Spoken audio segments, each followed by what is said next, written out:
Nova Scotia, around the Antigonish area. And this is what is called an etching. So there's a lot of different processes when it comes to printmaking and printing.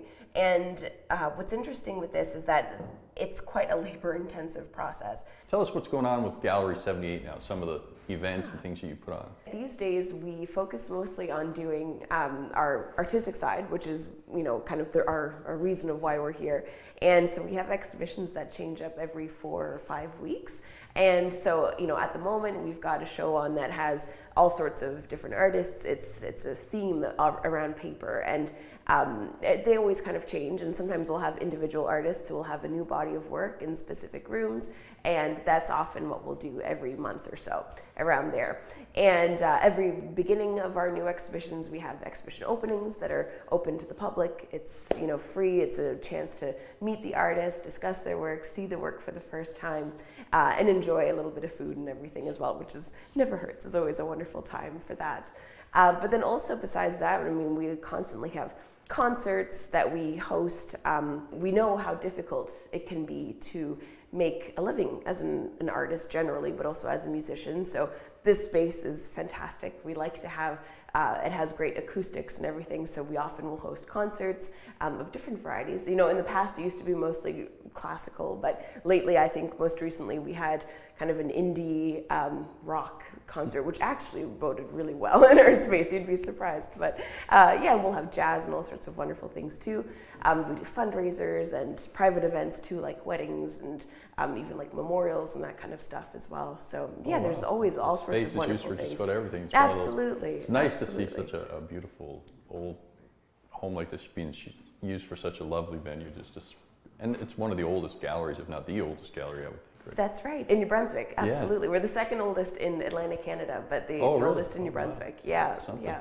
So tell me about some of the artists you have now, some of the special pieces. There are a couple that have really been having a special space in my heart recently, and they're mostly three-dimensional work. We have quite a range of ceramicists, so people who work with porcelain or clay, that kind of thing, but also sculptors and people who will work with different materials. And there are two in mind that are they're both very whimsical, they're both very colorful. One of them is Werner Arnold. He makes these fantastic wood sculptures that are, they're very intricate and they range in sizes. He's done some that are just tiny, a few inches tall, to some that are upwards of 6 feet tall. And he's originally from Switzerland, but he currently lives in St. Andrews at the moment. He lived in Fredericton for a number of years. And all of these sculptures that he makes often have pieces that move, the heads will turn, or there might be a part that will ride a horse and kind of move along the sculpture itself. And I just think, why not have... Art doesn't always have to be something that's very serious. I find the beauty of it is when there's that emotional response that comes to it, whether it's positive or negative, I think is really quite cool. But in this case, having that really fun, positive reaction to it is really quite special. So Werner Arnold is one of them that's quite cool. And he has a show coming up this May. This May, happening here in this room. And another person that I'm thinking of too is Teresa Bergen. Now she is from Nova Scotia and she's based in Chester, Nova Scotia, and she works with clay and porcelain and stoneware. And she'll create these fantastic functional, some are kind of a hybrid and some are just sculptural. But they're like teapots or Fabergé eggs that turn and have mechanical structures to them, but it's all handcrafted, glazed with underglazes and then fired individually and then put together so that there are different parts that move. And I just think that's absolutely wild and fantastic that she's able to pull that off. This piece here is by Stephen Scott. Now, Stephen is a senior established artist here in New Brunswick. He's absolutely fantastic. Studied at Mount Allison University in Sackville. And this piece is actually oil paint on paper. So the paper here on the background is brown, and it's a study for a larger piece that he did of a portrait of his wife, actually.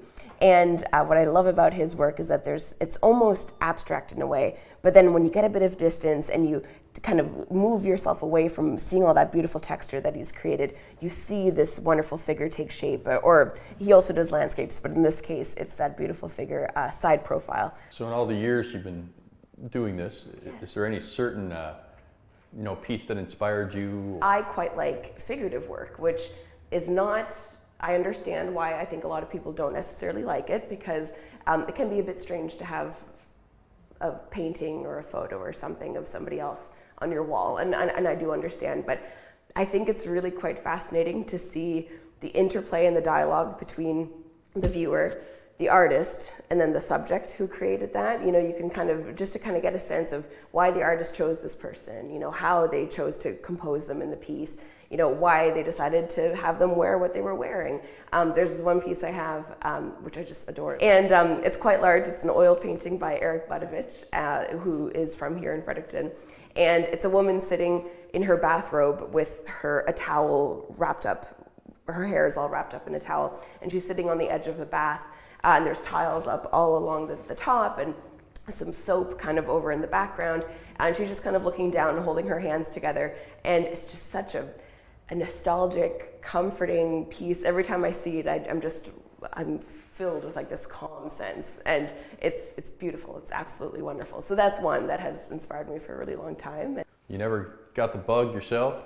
Well, for art creating, not as much. I like to try as much as I can. Not necessarily that good, but that's okay. That's not always the point. I do like creating like textile things. I think it's a very meditative process, sometimes frustrating, but meditative nonetheless. Lots of embroidery. Oh my goodness, my hat constantly goes off to people who are so skilled at textile work and everything. I think it's fantastic. But and being the host and people come through and you've set it all up, tell me about some of the interesting characters you've met over the years coming through, and yes. From all over the world, I'd imagine, right? Absolutely. And we're finding that since COVID, well, it's always kind of been the case where we've had people come from all over, which is so exciting and so wonderful to have those conversations with. But yeah, since COVID, we get a lot of people from Canada and a lot of, but also some people who you'd think wouldn't necessarily come to the East Coast or come to Fredericton. People from California or from Australia or from Switzerland. We had someone this summer who, it was a couple, and he had been on our newsletter list for, I'd say maybe close to a decade, and he came in and he said, we were doing this trip, he and his wife, and they wanted to make a point to come to our gallery, which was just so heartwarming, and so such an honor to see that. But he was saying that he just kind of found us online, looking on maybe Google Images or something, and somehow our website popped up, found us, signed up, and had been kind of in touch with us at that distance for so many years. And we have a lot of who purchase through us and have never stepped foot in our gallery, so having those conversations too, over email, but preferably over the phone and stuff is just so special as well. Do you have anything coming up in the near future that people be interested in seeing? Oh yeah, absolutely. So we, like I said, we change up every 5 weeks or so. So beginning of April, we've got 2 new solo exhibitions by different artists, and that'll rotate every 4 or 5 weeks. So we'll start off with Monica Wright, who, she's lovely. She's from around the Halifax, Dartmouth area, Nova Scotia, and she works with oil paint and creates these beautiful abstract pieces that kind of they're a mix between abstract and water. And so she'll have a wonderful new body of work that'll be over in this other room.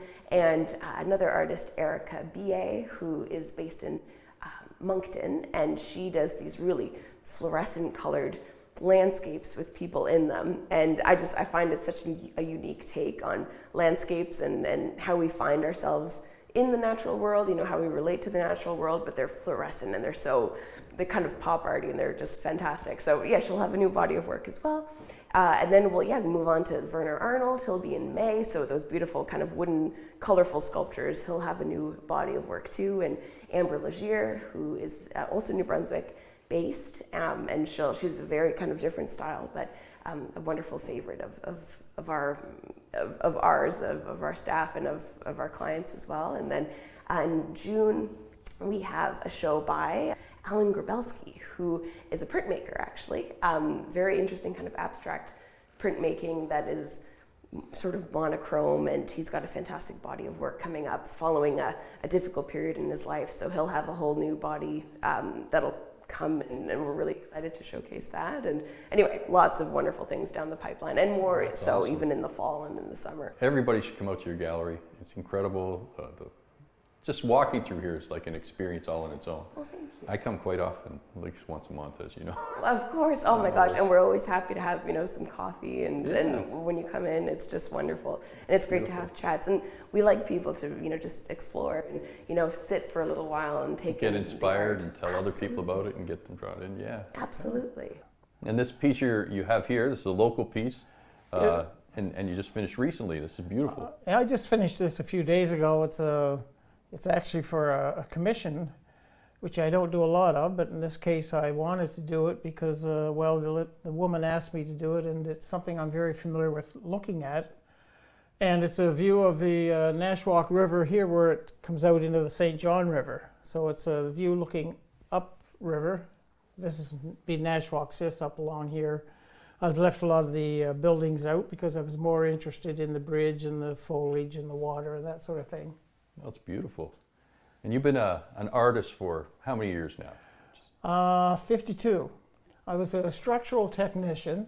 Okay. And what I specialized in was structural design, like steel trusses and columns and things like that for buildings. Did you do the drafting and things like that? I did the drafting. We had to design the different members of the buildings, and we drew them for the structural steel company so they could fabricate them. And is that what got you sort of inspired? What made the transition to? Well, you know what? Art? The thing I loved about that work, well, it was a lot of math, which I liked, but it's also drawing on paper, pencils and paper and ink. And I think half of my attraction was just that stuff. And then after I worked in that, I only worked in that field for 5 or 6 years, and then I got more and more interested in painting. So eventually I just wanted to quit that job and become an artist. Tell me, what medium do you prefer to work with when you're doing your paintings? This painting is done in a medium called egg tempera, and I also work in watercolor. But egg tempera is a medium that not a lot of artists use because it's a little bit, it's not finicky, it's just tricky. You have to get the pigments and mix the paint up yourself. For instance, I keep my pigments in these little bottles. That's a cadmium yellow. So the paint basically is the pigments with egg yolk and water. And the advantage of it is that you can get very, very thin layers of paint. So you can put on numerous glazes of paint. And you can get a different optical effect with using that medium as opposed to oil or watercolor or acrylic. And all the mediums, all the different painting mediums have the same pigments in it. It's just the binder that changes. And then the binder gives each painting medium a different characteristic. The thing about oil paint is that it dries slowly, so artists have time to blend the paint up right on their canvas or panel. Egg tempera dries very quickly, so you can't blend it. You have to put it on, and as soon as you put it on, it actually dries in seconds. But you can paint over it that quickly too. So it's basically so even quicker than acrylic. Probably quicker than acrylic. Wow, isn't that It's something? similar to acrylic, but you're putting it on usually with thinner layers, so it dries quicker too. So mixing it yourself, you get the right intensity that you want over the time. You get used to it, or that's right. You get to know the different pigments. For instance, when you buy paint in tubes, usually the consistency is pretty much the same with all the different pigments, and the colors, of course, change. But when you use the raw pigments and mix them yourself, you realize that some of them are a lot more opaque, and some are more transparent, some have a gritty feeling, and they're all different that way. They all have different characteristics. So you can use that to your advantage as well. And egg tempera is it's a method where you put numerous, like dozens and dozens of layers on the painting and build it up very slowly that way. So you were talking about layers and how you apply and the opaqueness of it over. Mona Lisa, I was talking to somebody and watching a thing on Leonardo the other day, and they were talking about all the varnishes and how he got the shadows. How do you go about putting the shadows in your painting? Like a lot of times I'll use pure ultramarine blue, which is a very strong blue color in the shadows. And it's I like that color because it's or that pigment because it's both transparent and dark. So I can get the darks, and then when I look at it and it's too blue, I can just add a little bit of a complementary color, just a very thin glaze over that, and it tones the blue down and makes it whatever color I want. You know, for instance, if I'm painting foliage and I have a dark blue shadow, and I can just put a little bit of yellow over that, and it turns the blue into a green. So Dave, so what are your favorite things to paint? I know you paint a lot of local stuff. I like the earth. I love rocks and trees and that sort of thing, fields. I've painted a few people, but I just wasn't interested in people. So I just paint the land. I paint the things I see around New Brunswick. So were you, formally trained, or are you self-taught artist? No, I'm self-taught. I remember the first few years after I quit my regular job and became an artist, I thought I should have gone to art school, and I felt a little bit insecure for a number of years because of that, because I didn't have any training. But then I realized after a while you learn on the job like everything else. You learn how to do things by doing them and looking at other art and talking to other artists and that sort of thing. I'm just worked away at it, and I consider it it is a full-time job, and it has been for 52 years. Well, you do great at it. It's amazing work. Like I say, every time I come into this gallery, I have to look at your stuff. So the process of doing a painting for you, how long does it usually take you to finish a painting, or, from start to finish?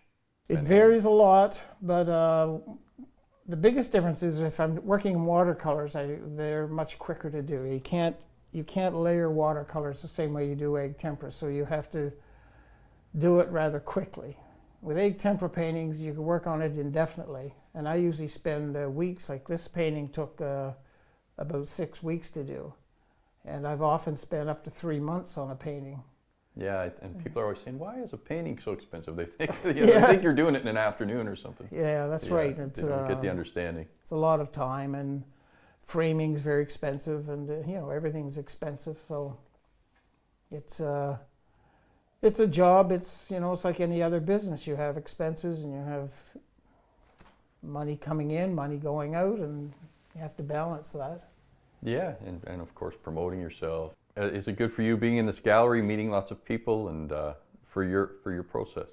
It does help. I meet a lot of people in here from all over the world. They come in to see the gallery, and then they go by my door, and sometimes I'm working here and I don't even see them, but I can hear them peeking in. Mm-hmm. And I quite often say, well, come in and have a look if you like. And they do, and it's amazing the different conversations that I've struck up with different people. Yeah. So do you have your work hanging anywhere else besides this gallery?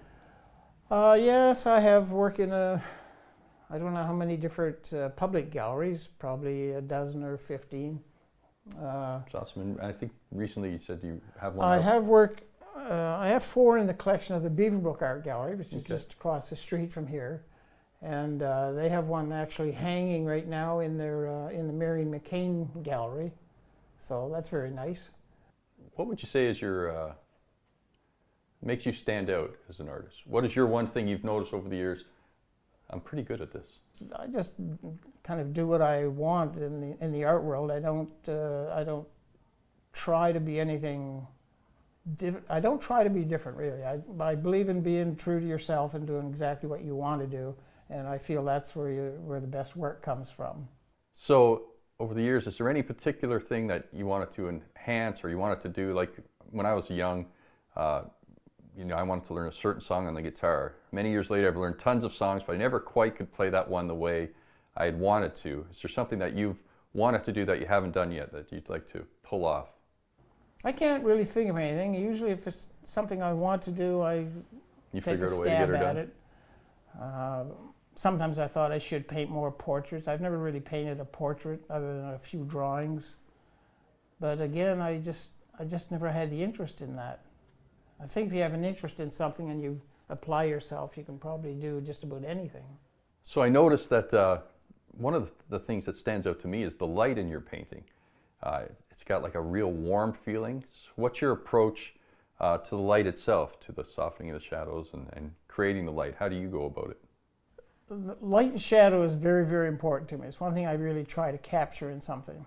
And with egg tempera, it's interesting because a lot of the, like the light yellows that I paint in foliage, I underpaint that with pure white first.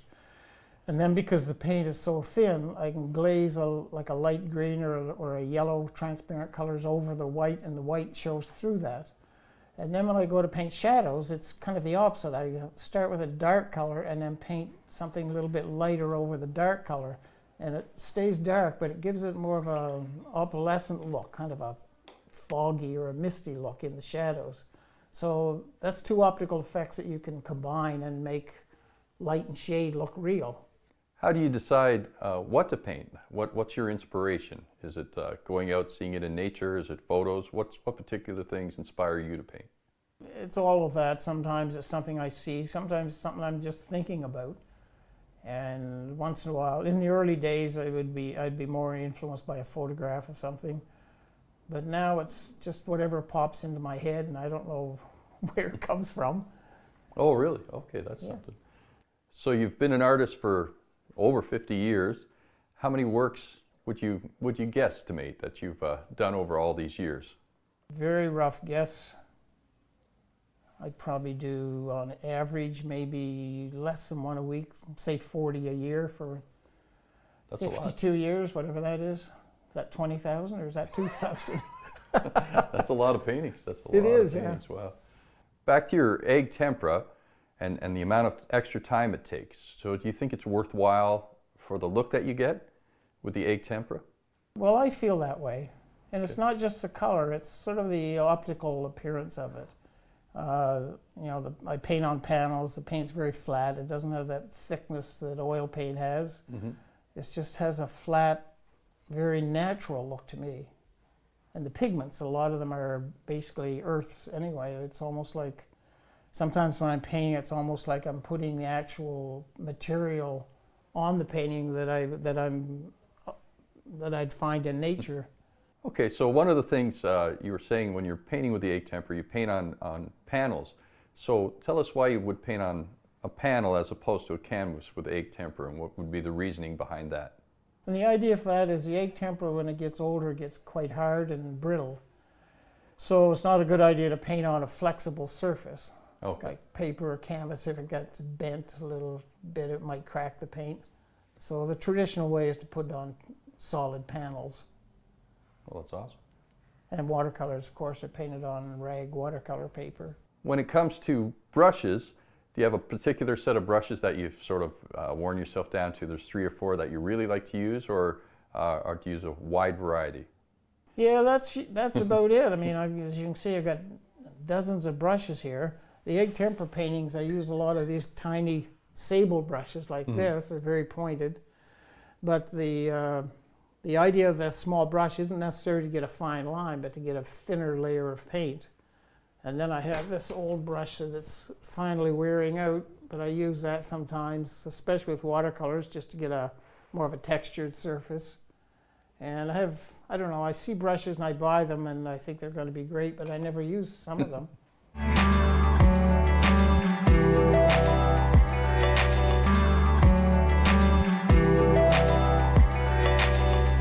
Welcome back to McGowan's Canvas Miracles. We're here at this beautiful Gallery 78.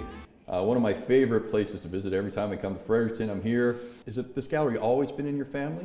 Or? Yes, so Mom and Dad started in 1976 at 78 Brunswick Street. So it's across from the Victoria Health Center. Mm-hmm. And it was one of those beautiful long Victorian Queen Anne revival houses. And it was great because they needed a place to showcase the work of talented New Brunswick artists. They came to New Brunswick from Germany. So he was a classical musician. He was born in Hungary and came to Toronto to study.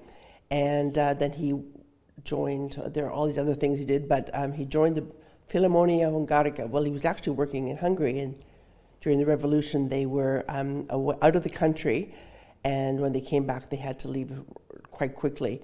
And so they formed a refugee orchestra in the city that my mom happened to be living in this place called Marl, Germany. And it's in the coal mining area of Germany.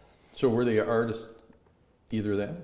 So yeah, Dad was he was a principal violist, and they traveled all around the world in that capacity. And then Joe Puck, who was living here in Fredericton, who was from Toronto and had known Dad when he was in Toronto when they were studying, he asked him if he'd like to join a quartet here in Fredericton. And apparently for a classical musician, that's a big deal to join a quartet. So he brought the whole family. We left all of our relatives in Germany, and we came to Fredericton, New Brunswick. And what was it? I love how Molly Boback described first coming to Fredericton from British Columbia, and after she had been a war artist, she came through Fredericton. It was nighttime, and she says in her book that they found a phone booth, and it was where Neil's Sporting Goods used to be down on Queen Street. And so she got it. She said, "I'm going to find out where the city is." And okay, what did she say? She said, "Well, what do you see? What do you see around you?" And she explained what she saw, and he said, "Well, you're in Fredericton." And then in the book she says, "The Westerner in me scoffed." Yeah, she didn't think much of Fredericton to start, but no, they loved Fredericton. Mom and Dad, when they came here, they joined the university. They had this incredible group of friends from the visual artists to writers, and the UNB writing establishment was incredible. And so they really became embraced by all these wonderful artistic people. And I used to say, like, that was one of the things I really liked about UNB at the time.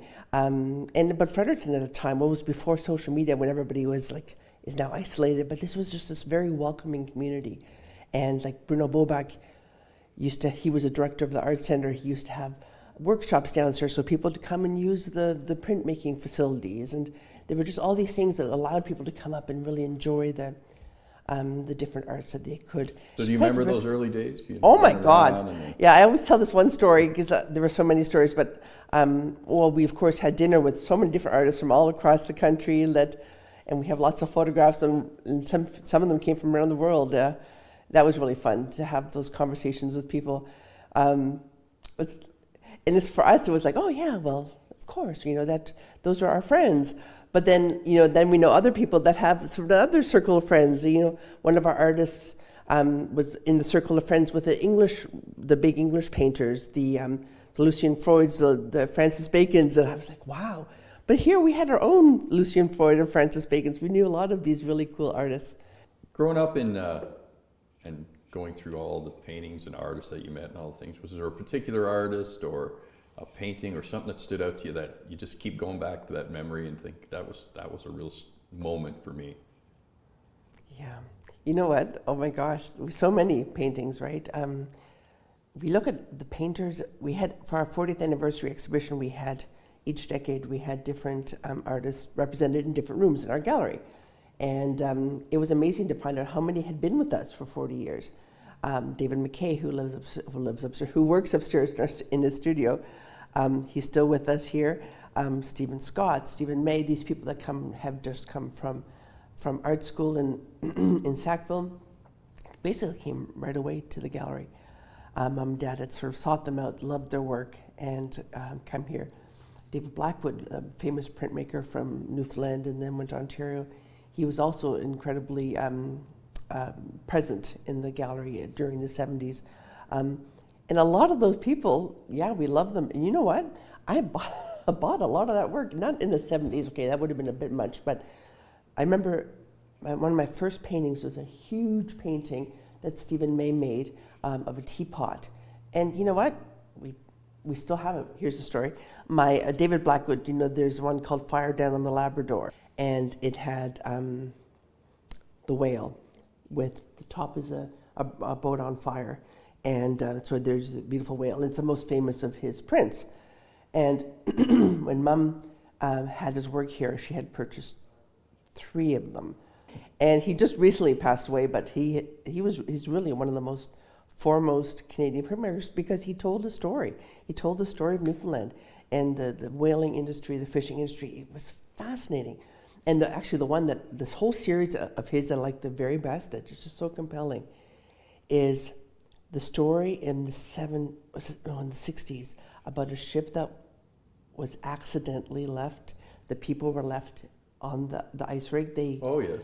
remember that one? Yeah. Oh dear God, the stories are horrifying, and about how he did so many pieces in that series, and they are haunting. Like you have people like freezing to death, and others are standing trying to catch the boats that are going by. And no, it's a beautiful series. But you know what? It's hard to remember things unless you have a compelling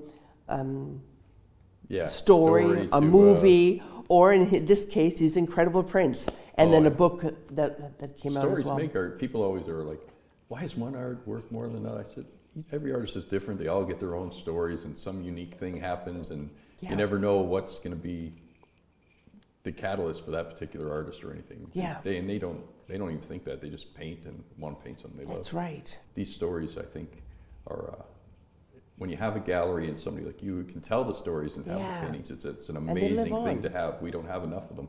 No, you're right. So this is the piece I was asking your mom about. We got it. I wanted to get this shot in. I used to see it upstairs, and I was like, I just love this piece. Maybe you could tell us a little bit of your take on it. Absolutely. So this is a watercolor by Molly Lamb-Bovac, and like you pointed out over here with the text, this is a little message that she wrote as a birthday present to her daughter-in-law for her birthday years and years ago, in March 1992, it says here. So Molly was one of these people who, she would create Christmas cards, birthday cards, thank you cards even. There was one time when my grandmother and her and everyone were having a dinner party, and my mom did the dishes, and then the next day Molly came over with a sketch of a monkey and as a thank you for her. And anyhow, so there's some wonderful things happening here, but these are flowers for them for her birthday. One of the things that Molly did so well was she captured those party scenes in Fredericton, whether it was Canada Day or the catamarans on the river, which never happen anymore, or any of the big celebrations. Remember when we used to do First Night? She did anytime we had fireworks, she did all that stuff. It was incredible. And and then in the background, you see all those buildings. They're not there anymore. Some things have gone, some things have been increased, some things have been embellished. They look better, and some things it's neat to see. Oh, look at that! That's when Neil's Sporting Goods was down there. You have all these the things that it's just nice because you remember stuff much better with these paintings. The gallery itself, has it changed much over the years?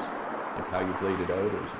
Yeah, good question. Yeah. So when we came here, Mom and Dad did it well. There were some physical changes that were done, but what I consider my job now is to be like a steward of the building, and every year there's something. Every year we're painting something, or it's a bit of a labor of love to maintain the building, but we are very proud of it. Mm-hmm. That's awesome. So one question that should ask is, are you a painter? No. With all the years, and you never got the urge. You never just oh man, I want to do that. That's so funny. My husband has started drawing recently just for fun, and I graduated with a degree in engineering from UNB, and and it's so funny because Mom was a painter. She's blind now, so she can't paint anymore, and she was an incredible painter. But I always feel like there's some real benefit for having an engineer run a gallery, because we're really good at spreadsheets, we're really good at organizing, and that's sort of our thing. So it's funny, one of the other, I'm thinking of a couple of galleries in Canada that have done really well. One of them is one of the foremost galleries in Canada, Mira Goddard Gallery, started by an engineer, a woman. Oh, wow. Mm-hmm. Yeah, very cool. Well, another question too. So your dad was a classical musician. You said your mom loved to paint. What about your dad? Did he paint too? He wasn't a painter, but you know what? He loved sculpture. And all in Mom's house, there are quite a few busts that he did over the years. He did sort of architectural maquettes, I guess. He was the brain worked in the very artistic way, and very smart guy. And so they were both artists. They were both really artistic. Wow. Both really artistic, yeah. Really I can see how that would inspire a gallery to for sure. flourish. And they both had really good taste. So I'm hoping I did have that I feel like I know what I like, and what we have on display are things that we love as our collective group. Yeah.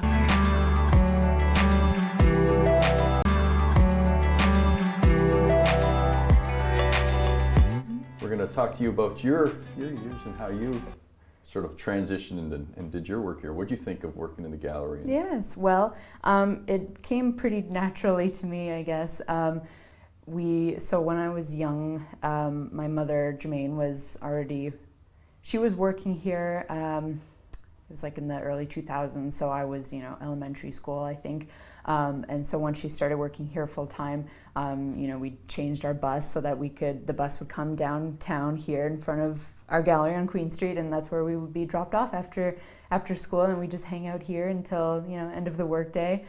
So my sister and I, she was in school because there's a big age gap between us, so she would be here, and there's some lovely memories. So Sophie would come upstairs because David McKay, our artist, he's not artist in residence, he has a studio here, so this is where he's been since we've been in this building. And he loves kids, he's very good with them, and very patient with Sophie, who'd come every day after her school, which was done earlier than mine, so they would do, drawings together, and one time they made little airplane sort of like parachutes, like little soldiers come falling out of a plane, and they made little parachutes. So one day I'm coming in the gallery and I look up the stairs because I'm going to go see them, and they drop a bunch of little parachute guys, and so that was Sophie and David's activities sometime after school, and then I'd come upstairs and hang out with them, and we'd just get into all sorts of, not mischief, we were very good, but we'd play outside if it was nice. This piece is a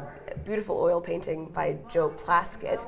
No relation to Joel Plaskett, the musician. I get that question a lot, but anyway, that would be amazing if it was all in the same family. But in this case, Joseph Plaskett here, this painting was done in the late 80s, and he did amazing work with oils and pastels as well. In this case, it's a still life where he would have had these beautiful statues that he found at flea markets in Paris, close to his apartment in Le Marais.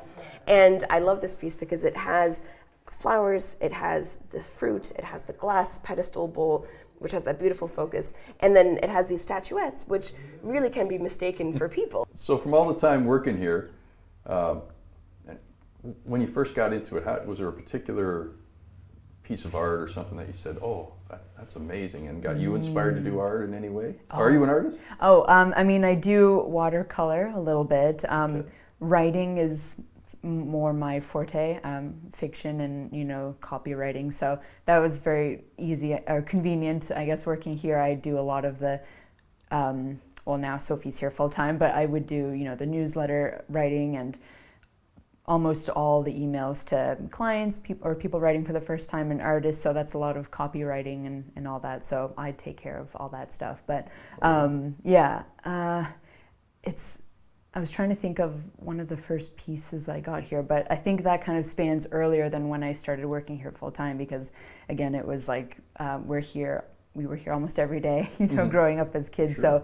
So and I actually did a drawing for an early ad we did at the gallery for, some magazine downtown or something in another business, and I did a drawing of me reaching up one of the mantles downstairs, and the first piece I technically, I guess, did buy was an Istvan Jaco bronze bull, little sculpture. Okay. And I was maybe 10 or 12. So you've become a collector that of was the my art yourself. First, yeah, so it didn't start when I started working here, but when new shows come up, we look around and I think, oh, that one might be nice, and my husband's like, I really like that one, and then we just get it. Was there any particular artist that the work, as you were going through and couldn't believe their work, or was just something that stops you? Like, I've certain artists over my lifetime I've seen and gone, wow, I just never seen nothing like that. Is there anyone that stood out to you?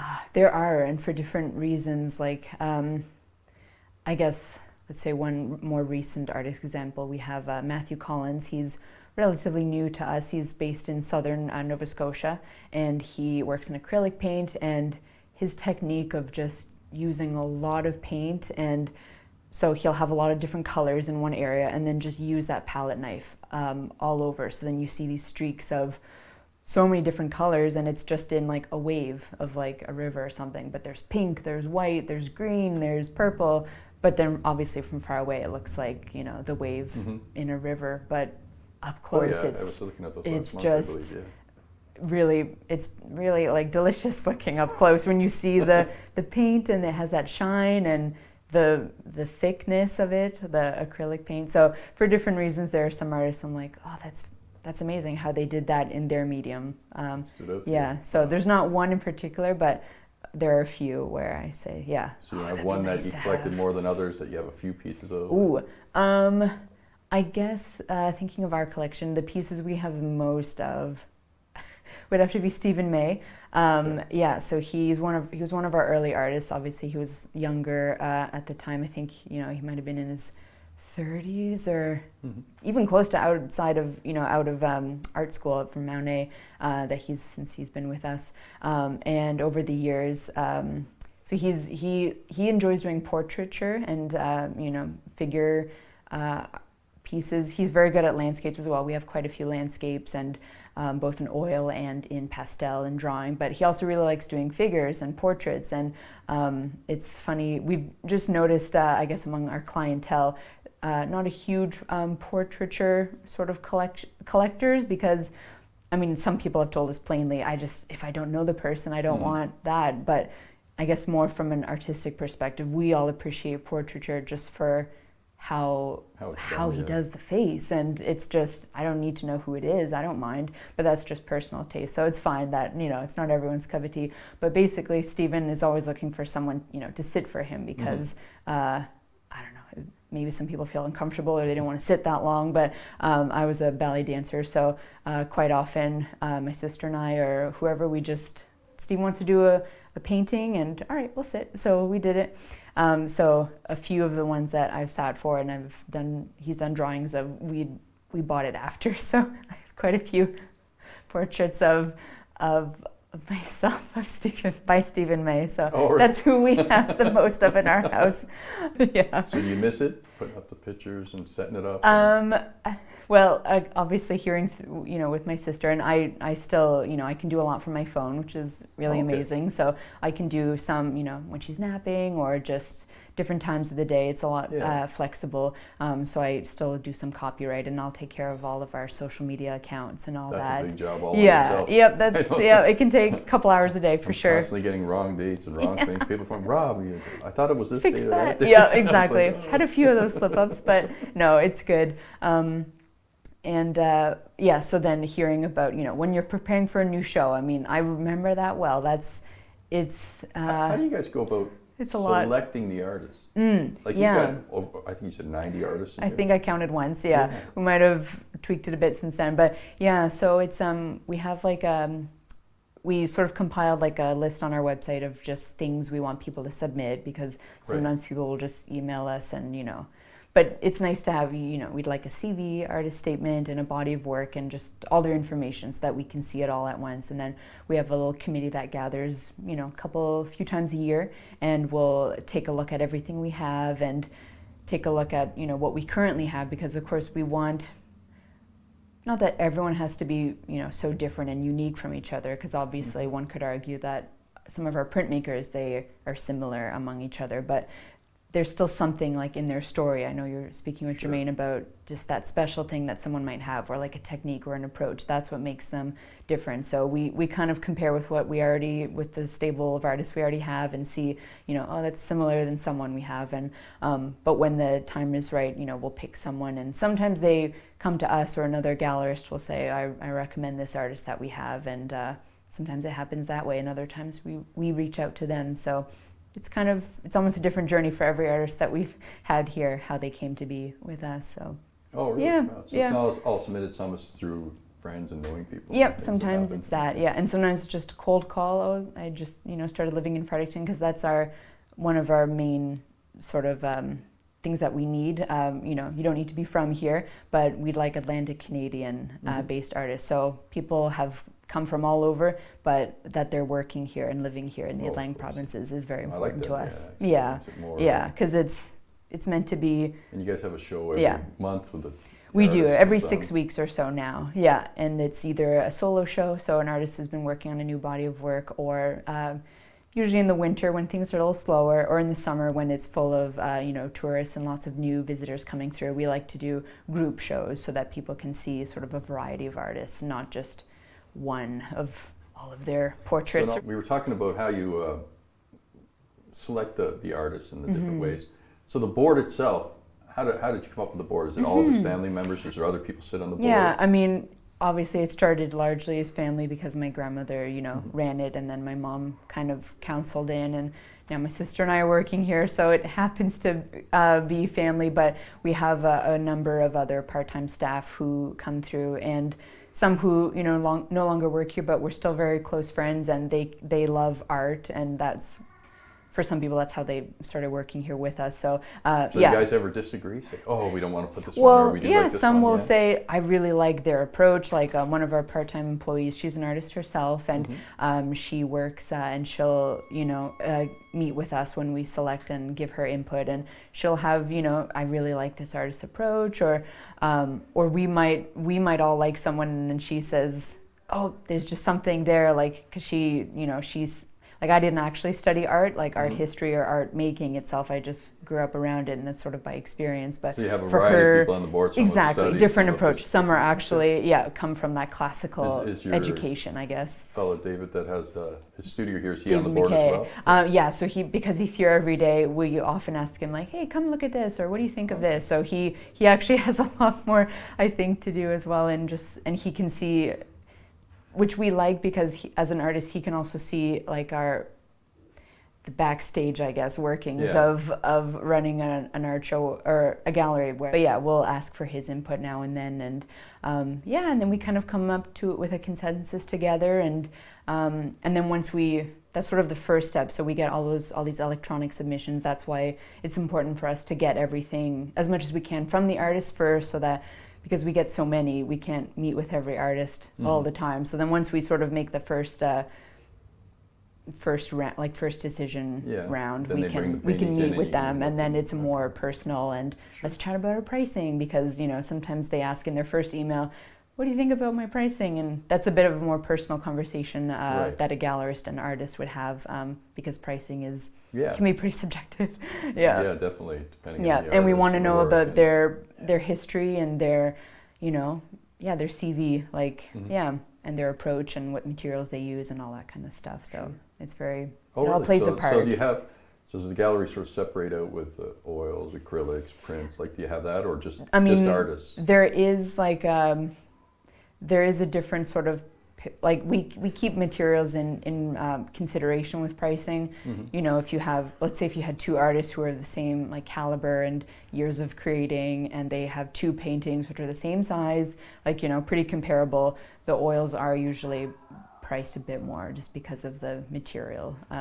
It is a bit more of an expensive paint, and different sort of approach. But we don't really have two artists who are very similar in all their work. One is oil, one is acrylic. Like, invariably, they have different subject matters, or one is just a bit more tenured than the other, so that will reflect in the price. And but it's pretty. So is it only artists who've studied at schools and things, or is it, you got a We variety have a of good everything? number of self-taught artists. So David McKay himself, he didn't study art. He was into technical, drafting drawings and very sort of architectural things, and he wanted to give art making a full-time, give a go at it. And I mean, you can, obviously he's perfected his work over, I think we had a show a couple years ago, and it marked 50 years of painting for him, of being a full-time artist. So he started when he was 25, just a young family. That's incredible. And he, they made it through, and here he is now. But so we have a number of, self-taught artists. So it's not just classically trained. Yeah. That's great.